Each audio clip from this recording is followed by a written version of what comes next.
അമ്മയായ ശേഷം വന്ന ചെറിയ ഇടവേളയ്ക്ക് ശേഷം കരിയറിൽ വീണ്ടും സജീവമാവുകയാണ് ഷംന കാസിം. തമിഴ് ചിത്രം ഡെവിളാണ് ഷംനയുടെ പുതിയ സിനിമ. സംവിധായകൻ മിസ്കിൻ്റെ സഹോദരൻ ആദിത്യയാണ് ഡെവിൾ സംവിധാനം ചെയ്യുന്നത്. മലയാളത്തേക്കാൾ തമിഴ് തെലുങ്ക് സിനിമകളിലാണ് ഷംന കാസിം കൂടുതൽ സജീവം. കരിയറിനൊപ്പം കുടുംബജീവിതത്തിനും ഷംന ഇന്ന് പ്രാധാന്യം നൽകുന്നു. ഷാനിദ് ആസിഫ് അലി എന്നാണ് ഷംനയുടെ ഭർത്താവിൻ്റെ പേര്. 2022 ഒക്ടോബറിലായിരുന്നു ഇരുവരുടെയും വിവാഹം.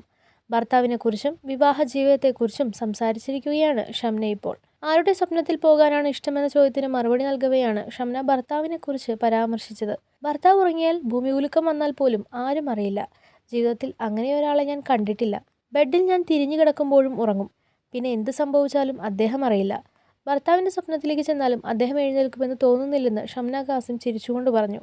സംവിധായകൻ മിസ്കിനുമായുള്ള സൗഹൃദത്തെക്കുറിച്ചും ഷംന കാസിം സംസാരിച്ചു. ഫ്രണ്ട്ഷിപ്പിന് മുകളിലുള്ള ബന്ധമാണത്.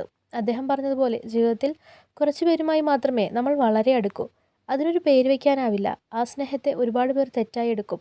ഒരുപാട് പേർ എന്നെയും മിസ്കിൻ സാറിനെ പറ്റിയും തെറ്റായി സംസാരിച്ചിട്ടുണ്ട്. പറയുന്നവർ പറഞ്ഞുകൊണ്ടേയിരിക്കും. ഞങ്ങൾ എങ്ങനെയാണെന്ന് ഞങ്ങൾക്കറിയാം. അദ്ദേഹം ഒറ്റയ്ക്കാണ്. കല്യാണം കഴിച്ചില്ലെങ്കിൽ പോലും നല്ലൊരു പെൺകുട്ടി അടുത്തുണ്ടാകണമെന്നാണ് ഞാൻ പറഞ്ഞത്. ജീവിതത്തിൽ ഞാൻ എത്രമാത്രം പ്രധാനമാണെന്ന് എനിക്കറിയാം. 5 ദിവസത്തെ ഷൂട്ടിന് വരുമ്പോൾ അദ്ദേഹം എത്രമാത്രം എന്നെ മിസ് ചെയ്യുന്നുണ്ടെന്നും എന്തിനെല്ലാം എന്നെ ആശ്രയിക്കുന്നെന്നും എനിക്കറിയാം. ഒരു പുരുഷന് സ്ത്രീയെ ആവശ്യമാണ്.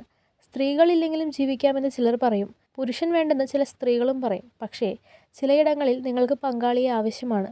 അത് ഭർത്താവായിരിക്കാം, ചിലപ്പോൾ ഗേൾഫ്രണ്ട് ആയിരിക്കാം. അത് വളരെ പ്രധാനമാണെന്നും ഷംന കാസിം വ്യക്തമാക്കി. കരിയറിന് ഭർത്താവ് നൽകുന്ന പിന്തുണയെക്കുറിച്ചും ഷംന സംസാരിച്ചു. അദ്ദേഹത്തിൻ്റെ പിന്തുണയുള്ളതുകൊണ്ടാണ് ഞാൻ തിരിച്ചു വന്നത്. കല്യാണമെന്ന് പറയുമ്പോൾ ഉള്ളിൻ്റെ ഉള്ളിൽ ഭയമുണ്ടായിരുന്നു. കാരണം ഇൻഡസ്ട്രിയിലുള്ള സുഹൃത്തുക്കളിൽ പലരും ഡിവോഴ്സായി. അവർക്കിടയിൽ പ്രശ്നം വരാൻ കാരണം വർക്കായിരുന്നു. സിനിമ വിടാൻ പറ്റില്ലെന്ന് എനിക്ക് ഉറപ്പായിരുന്നു. ഇതിൻ്റെ ഉള്ളിൽ വന്നാൽ പോകുമെന്ന് പറയുമെന്നല്ലാതെ അവസാനം നമ്മൾ സിനിമയിലേക്ക് തിരിച്ചെത്തും. ഡാൻസും സിനിമയും മാത്രമേ എനിക്കറിയൂ. എനിക്ക് ഇൻഡിപെൻഡൻ്റായി ജീവിക്കണമെന്നത് പ്രധാനമായിരുന്നു. ഇപ്പോൾ പോലും ഭർത്താവിൻ്റെ അടുത്ത് പോയി എനിക്കത് വാങ്ങിത്തരണമെന്ന് പറയാറില്ല. എന്തുകൊണ്ട് എന്നോട് പറയുന്നില്ലെന്ന് അദ്ദേഹം ഇടയ്ക്ക് ചോദിക്കും. പക്ഷേ അദ്ദേഹത്തിനറിയാം, എൻ്റെ അമ്മയെപ്പോലെ എന്നെ സപ്പോർട്ട് ചെയ്യുന്ന ഭർത്താവാണ്. ഒരു മുസ്ലിമിനെ വിവാഹം ചെയ്ത് ദുബായിലേക്ക് പോകുമെന്ന് ഞാൻ ഒരിക്കലും കരുതിയിരുന്നില്ല. പക്ഷേ ഞാൻ കണ്ടത് ജീവിതത്തിലെ ഏറ്റവും നല്ല വ്യക്തിയെയാണെന്നും ഷംന കാസിം വ്യക്തമാക്കി.